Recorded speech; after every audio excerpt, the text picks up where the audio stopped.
deemed the celebrity whisperer by Playboy. This is the best interview of the day. Thanks for having me. You hit the nail on the head. 100%. Period, yeah. Touch them. They're cracking me up. Wear them, baby. She's good. Taylor Ferber.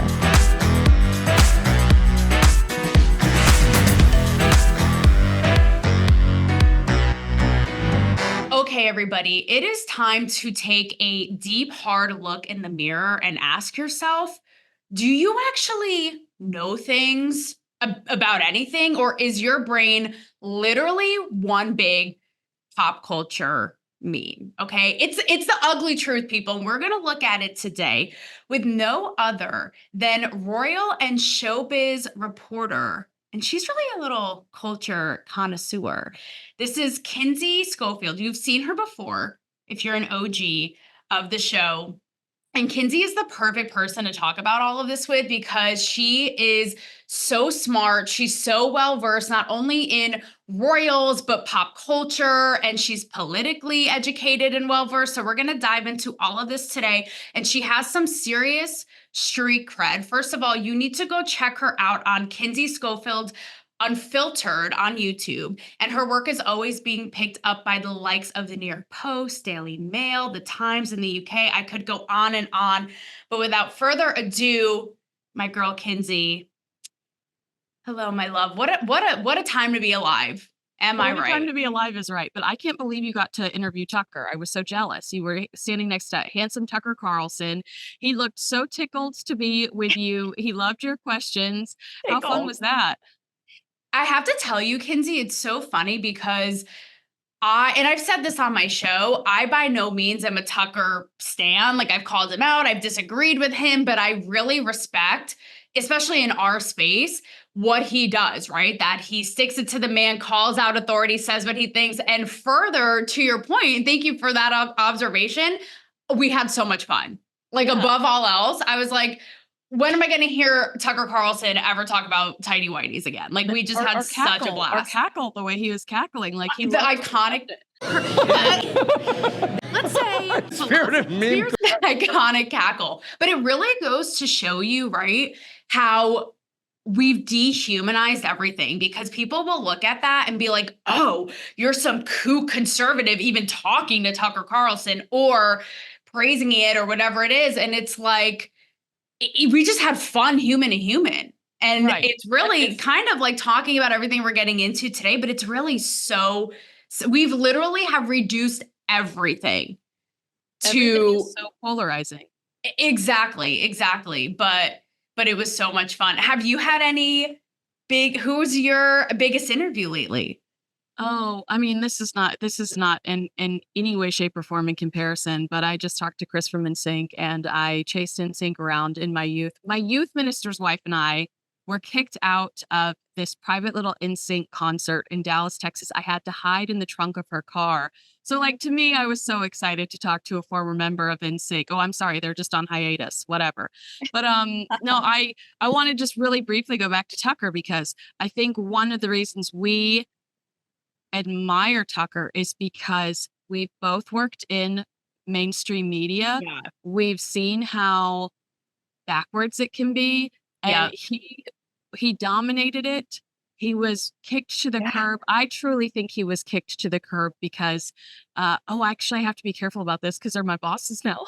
But he was kicked to the curb because because he was outspoken, and what he did with it is he said, you know what? I'm just going to do my own thing, and look at him thriving. And I think we look at that and we really admire that he decided he wasn't just going to go crawl into a corner with all of his money. He was like, I'm going to make my own way. And no matter whether you're Democrat or Republican, I mean, that's the American dream, being like, you know what, I'm going to figure this out on my own. I'm going to create my own path. And I just think that is worth admiring no matter what side you're on. I agree completely. I totally commend him for that. And people don't realize, I mean, I've been talking about this for a long time, but you and I, we were in this business. We were in the weeds of it, in the thick of it.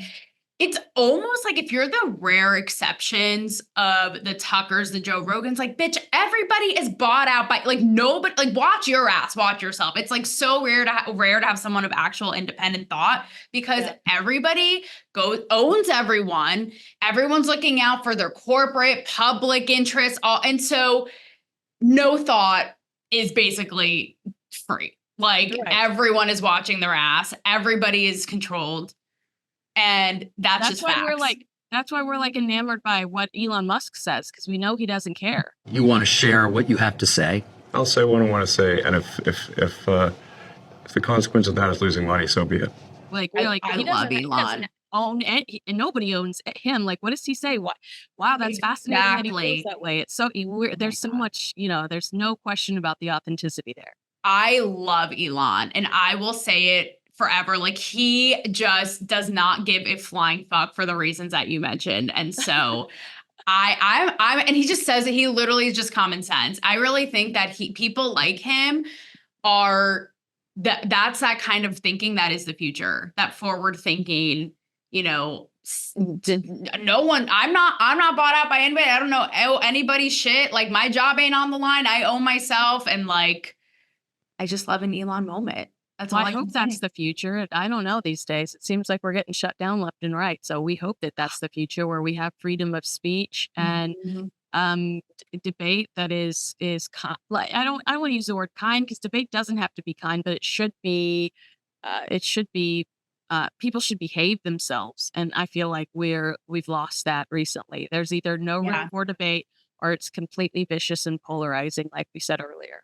Yep. And it's become, and my viewers know this, but I've been in this trap of an Instagram AI purgatory shadow ban that started like 15 years ago before I even had. And it's all so sad because it's so arbitrary, and it's literally AI robots with no human looking at it on the other side to be found that will just shut things down out of nowhere, and so people are just going to migrate. They're going to be over the shit and migrate to something else, No. Somebody sent me a message about my feet, and I took a screenshot and I posted it, and I think I tagged Instagram, like, this is really gross. Like, what they had sent me about my feet. I was flagged for inappropriate content. You know what I mean? I was trying to report this person. They said they didn't violate any rules, but I violated them for posting the private message on my stories. I was like, what like bizarre universe am I in right now, where I'm asking you for help because I feel like I'm being, somebody's sending me gross stuff, and you're punishing me for that. That's why. Yep. And I've seen stories of people who are literally trying to reach out to Meta and keep getting AI robot responses with no sentient thinking to be seen. So A, watch your back, and B, watch what everyone else is putting out, because who knows what corporation, like I said, who owns what, who's okaying it, who's not getting disapproved, whatever it is, all the things, right? Shadow ban, flag, what have you. So think twice. But going off of that, and kind of going off of our guy Elon, who is the meme king, is, for better or worse, we absorb information through memes. I even saw a report how Gen Z, which, like, they're a whole other lost cause for another reason, except for the select few who listen to our show. So I'm just kidding. But they actually find, solace and they find comfort in memes in rough times, which we're in right now, right? But on a serious side, I'm curious for your thoughts on, just from what you notice from putting out content, from audiences, from viewers on YouTube, what have you, or all these platforms, how much do you think people actually know about what is going on in our society, politically, what have you? Or how much is their education literally from memes of, like, Trump saying something crazy, or Kamala Harris doing her hyena laugh? Like, dancing, Kamala dancing is the one. Doing a conga line that no one asked for. Yeah, like the coconut tree quote. Well, right. I do know I don't know. I feel like Trump's team is really tight, and I don't think that they're as gimmicky. I feel like Trump's supporters create a lot of the meme content that surround him. And then Trump's team actually shares them, jumps on top of them. But I know with Kamala's team, they have an entire influencer department where there's a head of the department, and he mentors celebrities and people that have a lot of followers online. Now, Kamala's team doesn't directly pay the influencers, but there are third parties that will pay the influencers, that will pay celebrities to share and endorse some of these quirky videos, some of these quotes from her.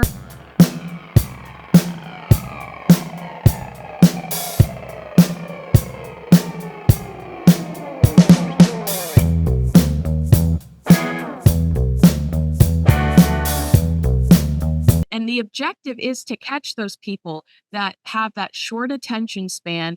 Don't do their research. Don't go to check to make sure the quote's real, or don't go to check to make sure that that's a stance she's had all of her life and that's not just something she's saying pandering to the audience today. And the objective is to attract those people that are the quick sharers, that are the quick, they just digest that information as truth and they move on. And I do think that that's something we really struggle with today. I mean, I even have family members that will send me videos.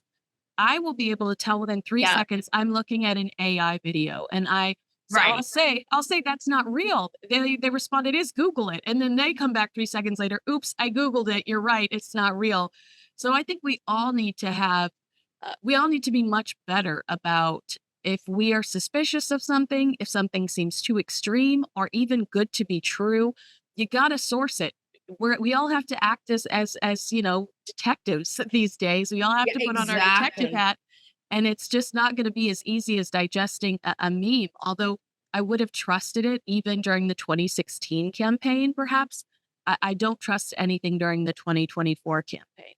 You know, I really do think that the average person thinks that they know about this election, about politicians, about Trump, Kamala, what have you, based off of literal, those even green screen memes, 20-second. I really think that is where their education is coming from. And it's so wild that you talk about even milking this aspect of the influencer, social media, baity stuff within her team or their team or whoever, their organization. I don't know if you saw this, couple thoughts off of this. Number one, I did see that there was another story about how Gen Z relates to Kamala's incoherent way of thinking, word salad that nothing actually makes sense, and just giggling and laughing and awkward, haha, me too, Klumsy Kamala, right? Which is wild. But also, I don't know if you saw this story in which it was exposed where Biden's, I don't know how the organization was tied to him, right? Was essentially doing pay to play, reaching out to influencers to endorse what they like about him. And at the very end, it's we'll attach a cost and getting paid to do this. So it was a whole story. I have the receipts. I got this email. So this shit is very much real. Were you living in California when they were asking us and offering to pay us to post to wear masks? Remember that? The state of California was reaching out to some of us in the entertainment industry, and I probably still have those emails, asking us, they were willing to pay us, I believe it was $3,000 if we would do a post telling people to wear masks. I mean, that, what a waste of money. What a waste of money to ask a bunch of idiot kids to just throw masks on their face and post that everybody, well, we know what we know now about those masks. But at the same time, it's just couldn't those funds have been put into something much more beneficial? It's literally cognitive dissonance. And it's so sad because with so many issues that we've seen, whether it be quote, protests or riots or buzzies, hashtags in these kids or people's profiles. It's they literally see it and think it's a cool thing. They have no context, right? A great example. It's just virtue signaling. It's literally, they have no idea. And so a great example of this, Kinsey Wood says this better, but Kamala Harris's VP pick but by the way, nobody voted for these people, okay, in this election, but her pick for running mate is the Minnesota governor who no one knew 5 seconds ago, but it could be argued that this was based on the fact that he just went viral for calling Trump weird. You know it, you feel it. These guys are creepy, and yes, just weird as hell. That's what you see. That's what you see. So if this doesn't speak to priorities and our meme-ified culture and everything we're talking about, I don't know what does. Like, where's the substance? If you any look at common the sense? qualifications, you've got a man that held off on calling the National Guards in as the city was burning down. You know, his wife did this bizarre interview where she talked about leaving the windows open so she could smell the tires while the city was burning down. I could smell the burning tires. And that was a very real thing. And I kept the windows open for as long as I could because I felt like that was such a touchstone of what was happening. And tampons in the boys' bathroom. I mean, these are some like really interesting decisions he's made. That I think if you polled the entire country, the majority of people would disagree with him. Well, also, it's now coming to light too. And I heard the voicemail, okay?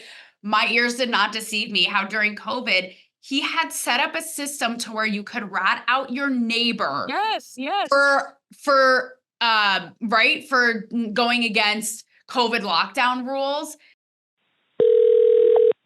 Hello, you have reached the Department of Public Safety stay-at-home hotline. And defying those, like if that is not draconian, literally hide your kids, hide your wives. So yeah, good luck with that. But because he called Trump weird. Like this is what our brains have been reduced to. Well, I also think that I do believe that Josh Shapiro was in the lead, but there is that really weird story about, and I think Josh Shapiro, there are a lot of people that feel like Kamala is very anti-Israel, and that is hurting her in the Jewish community. I am seeing it like all of my Jewish friends on social media that were never political at all, were very chic and only talking about the New York fashion scene, are now every day posting like, here's proof that Kamala is anti-Israel videos. So I feel like Josh Shapiro would have been a great go-to to kill that narrative and to shut down any sort of conversation about Kamala being anti-Israel. However, there's like an entire scandal about someone dying and him investigating it, or him like stepping in and trying to interfere with the investigation on whether it was murder or suicide. And I'm like, where is this Dateline episode? Because I am fully committed. I am fully committed to this story. But apparently that is what has hindered him being recruited as Kamala's potential VP. And I think that is that's classic Clinton. I think he fits right in. Let's go.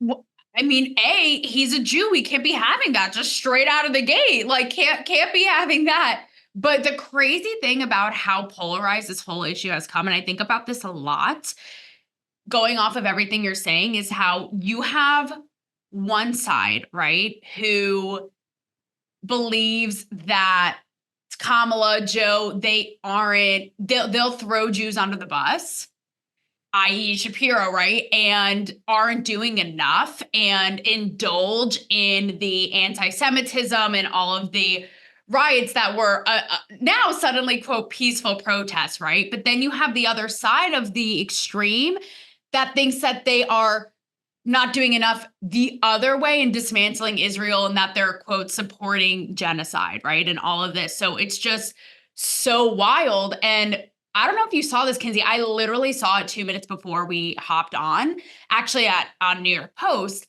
that these namely young people, right? I don't want to throw young people under the bus, but really, just these flocks of people who are misled by, like I said, these buzzy, cool, trendy, just virtue signally social justice warrior causes. It's like they're so uneducated and misinformed, and then until it hits them, right? So let's just take this example. I don't know if you saw this, but literally there was an alleged ISIS-linked attack on a Taylor Swift concert in Vienna that was just kind of discovered by police, these two young kids, right? And so God forbid if something were to happen, it just makes you think how people, namely her base or young people, would react. So it makes me think when you have people who in theory are cheering for terrorist groups like Hamas, like ISIS, when being so ignorant and not realizing what they're really about, that they would eradicate mostly all of them for whatever reason, or do something like this, it makes you think, shit was about to get really real, right? I mean, it's happening in the UK right now because 3 little girls were stabbed by a young man. It was a dance class. I mean, these are babies, like 8 to 11. 3 little girls died. They were stabbed by, I think he was a 14-year-old boy. Now this boy is from, he's from the UK, but it was falsely reported that through social media that he was an illegal immigrant, that he was there illegally, and because they have a bad issue with people coming over on boats. They have got to stop the boats, and they're not turning people away, and they've lost a lot of the people that come over and say that they're there to escape some sort of horrible issue in their origin country. And so people are taking to the streets. And today in Britain, anti-immigration protests escalated into riots in several cities. Protesters attacked police who tried to guard a hotel that housed asylum seekers. The violent protests erupted last week after a deadly stabbing rampage at a dance class. And it's horrible on both sides. You're having locals tear into mosques and destroy them, but you're also seeing Muslim men taking to the streets with knives, screaming Allah Akbar, and beating the living hell out of white dudes. Mm-hmm. And it's like all of a sudden there are more people paying attention because it's freaking Taylor Swift, because it was a Taylor Swift dance class. It's like, I mean, the story is horrible, but I do think that you have those bizarre moments where I hate to use the term pop culture, but there's no other. You just have all of a sudden more people are invested in the story because poor Taylor Swift's name's thrown in there, and she's just sitting back horrified, thinking, I would never in my life want to inspire or have anything to do with what's going on in the UK right now. But I mean, the UK they're tearing each other apart right now over this. Yeah, I'm so glad that you brought that up, because from my understanding, and correct me if I'm wrong, from what I've seen, and this really exploded Sunday, namely all over Twitter, all of these riots, all of the chaos erupting in the streets, is really, Islamic radicals advocating for, quote, open borders, right? And legal citizens being like, this is insane. Meanwhile, I've seen footage of what you're saying, like these people running around with knives, people being like, where are the police? And yet again, we're in this thing, which this really dysfunctional, dynamic and paradigm. And I've seen Elon Musk tweet about it, being like, there's going to be a civil war over there. For the first time, Kinsey, I never thought I'd say this. I actually agreed with Andrew Tate, who talked about this and said, this is, first of all, like, having closed borders. Name a country where you can just like waltz in, get put up, get hotels, vote, like right? Normally it's airtight, and that's number one, like the common sense of that. But number two, this idea of the elites, almost Hunger Games, the elites being on top while you have the poor man, so to speak, killing and going after each other. And at the end of the day, nothing actually gets done, right? And that reality. So, and you also have Keir Starmer, he is Rishi Sunak, and I would love to sit down by this man a drink and say, what the hell were you thinking? He randomly called this general election. I don't know what the objective was, because we all knew he was going to get his ass kicked. He calls this general election. No one's enthusiastic about conservative Rishi Sunak because he wasn't voted in. Same as Kamala. He got it because they bumped Boris out, because during the COVID pandemic, there was a party where he enjoyed a piece of cake, and they felt like there were double standards for him. They were angry with him. There was also an issue with this guy named Chris Pincher. I believe it's Chris Pincher. And there were accusations of sexual assault or sexual harassment or something. And the rumor was that Boris used to say behind the scenes, Pincher by name, Pincher by nature, which, oh my God. Anyway, Boris Johnson was the chosen one, gets the bump. In comes Liz Truss. Nobody's enthusiastic about her. There was a joke about, will this lettuce piece, this head of lettuce outlast Liz Truss? The lettuce outlasted Liz Truss. She's bummed. Rishi Sunak steps up to be the prime minister. He's not accomplishing anything. There's not a lot of enthusiasm for him. I have no idea why he calls this general election, but he does. There is such a lack of enthusiasm for both Rishi and Keir that Keir wins by default.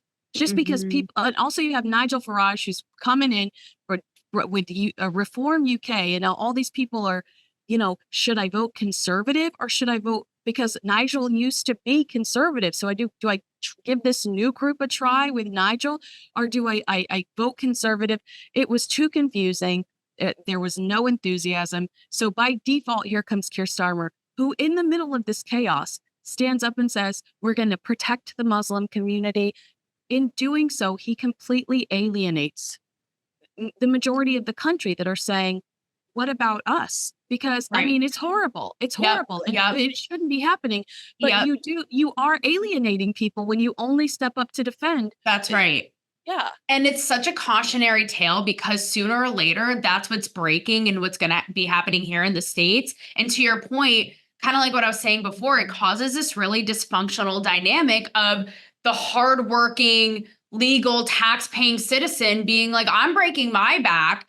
Okay, so to save, political correctness face, we're going to have this now going on. And like these people get treated, it's just, it's so unfortunate. And it really is, like I said, almost a premonition of what's going to happen here. And I really wonder, one of the things I was going to ask you is if celebrity culture has become obsolete since the pandemic. And I was having a conversation about it before this with someone saying, Taylor, like, just because you're kind of over it, trust me, if you were to ask the average person, they're plugged into their reality TV, their royals, their celeb news, and they don't know two shits about what's really wars overseas, what's going on here, the election. They don't really know about all this. So your thoughts on that, and also Kinsey, kind of dovetailing off of that, when and how celebrities conveniently decide to choose to speak up about things, whether here or overseas, right? So everybody who's everyone will speak up about Gaza, but nobody about what's going on in the UK or even here. Like,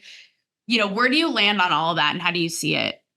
Well, I mean, I'm with you. And we might be alone on an island. At least it's not Epstein Island, but we might be alone on an island. I don't care who Beyonce votes for.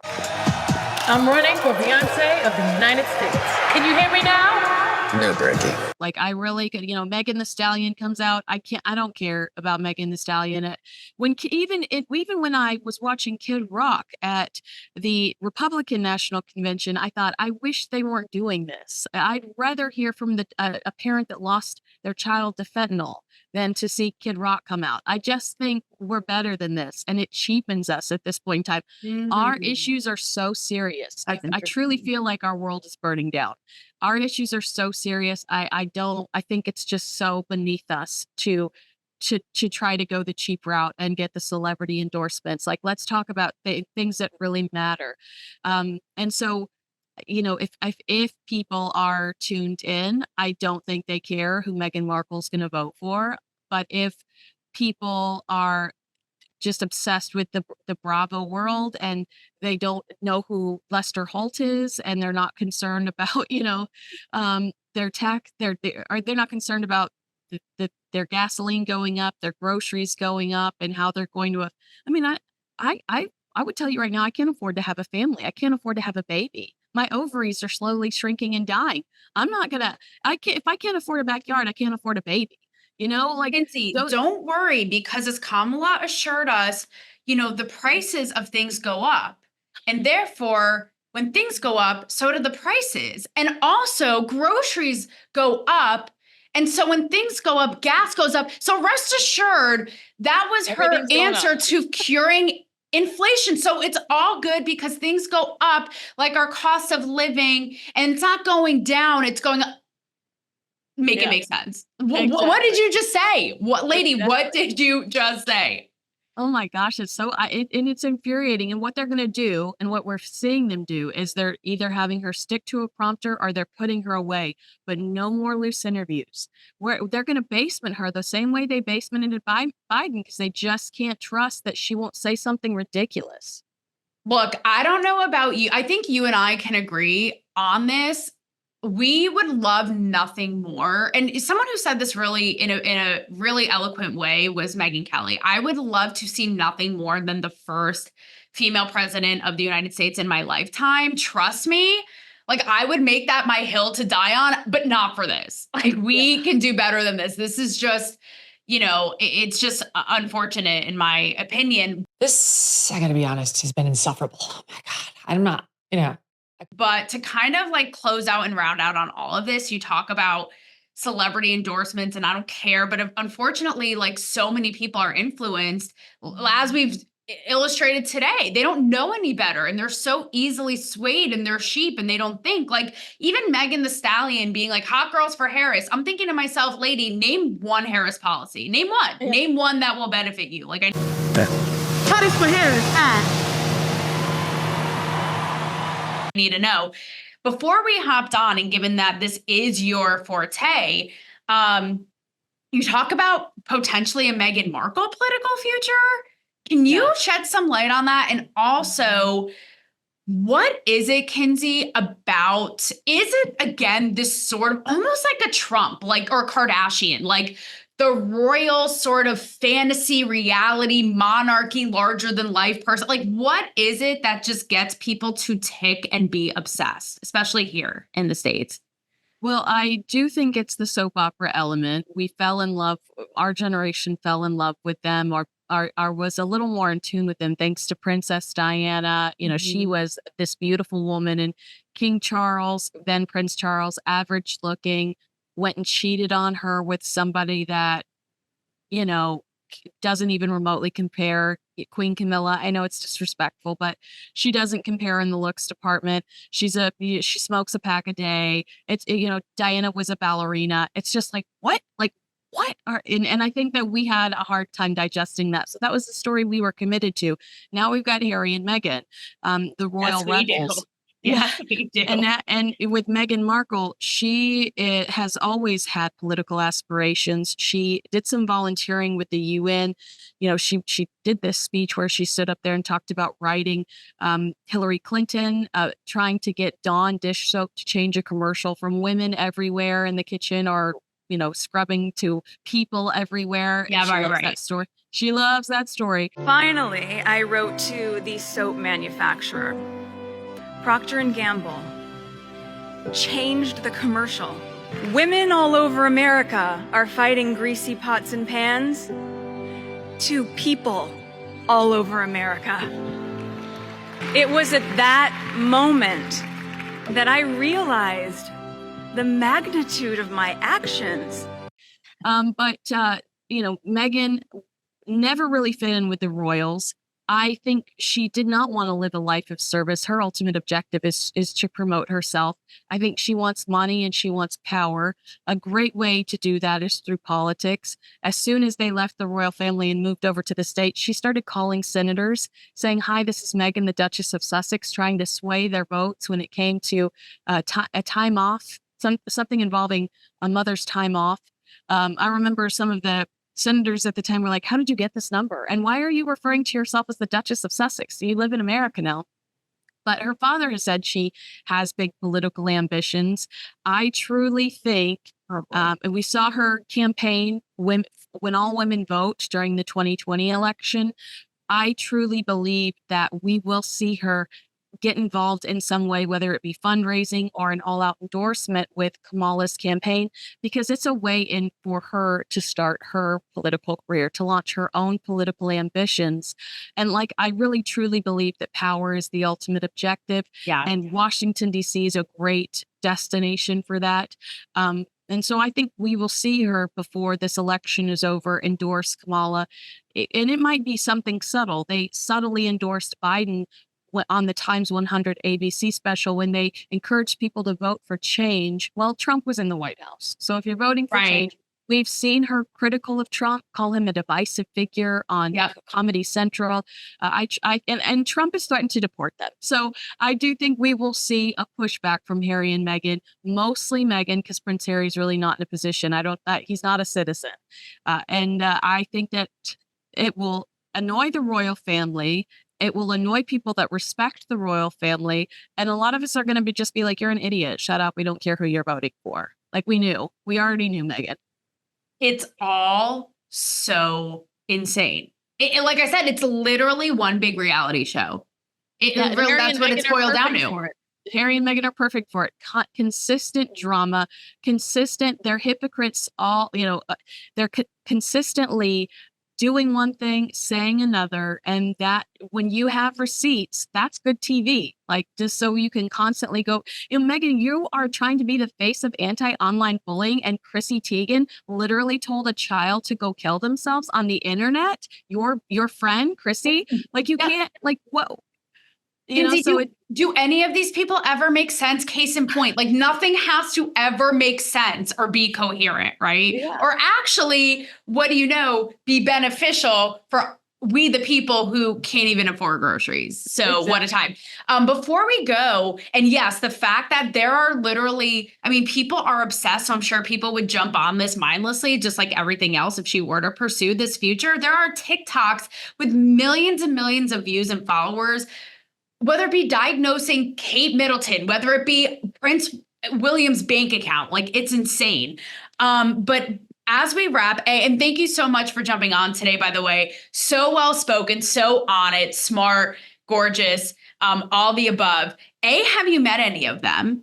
And B, on the whole, everything we've talked about, this entire culture, how we think or lack thereof consume information, are you hopeful? Like, are we past the point of no return? Well, I have met William and Catherine.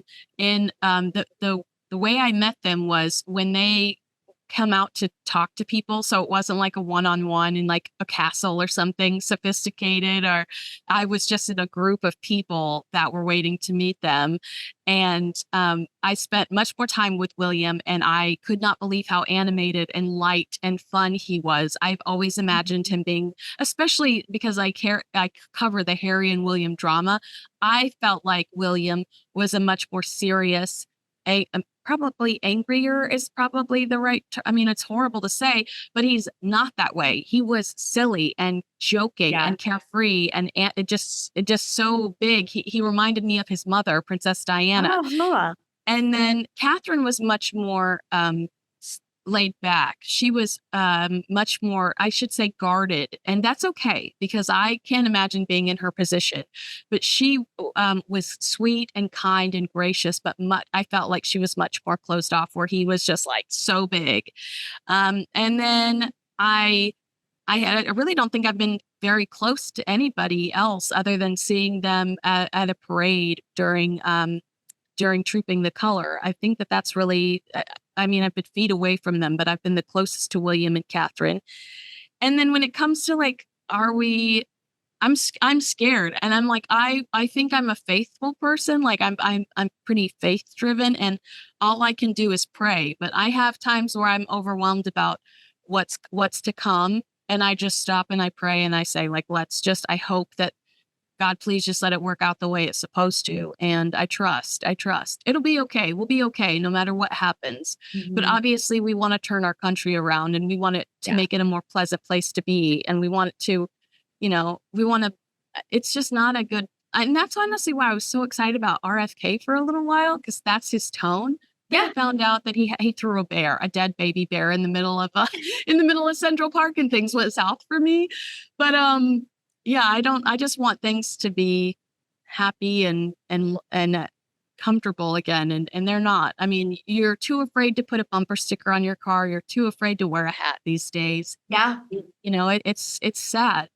It absolutely, I couldn't have said it better. And, we'll have to have you back on if Meghan does, we'll unpack if Meghan does pursue a political career. And until then, I will be on the edge of my seat, waiting for, she and Harry to be complaining about having no privacy and, being out there and putting their whole shit on blast. So I can't wait for more of that. I mean, what a time. But thank you so much. You're so awesome as always. And thank you for keeping the faith in a time of sheer chaos and turmoil. Thank you. Congratulations on all your success. Back at you. Thank you so much. I'm going to stop here.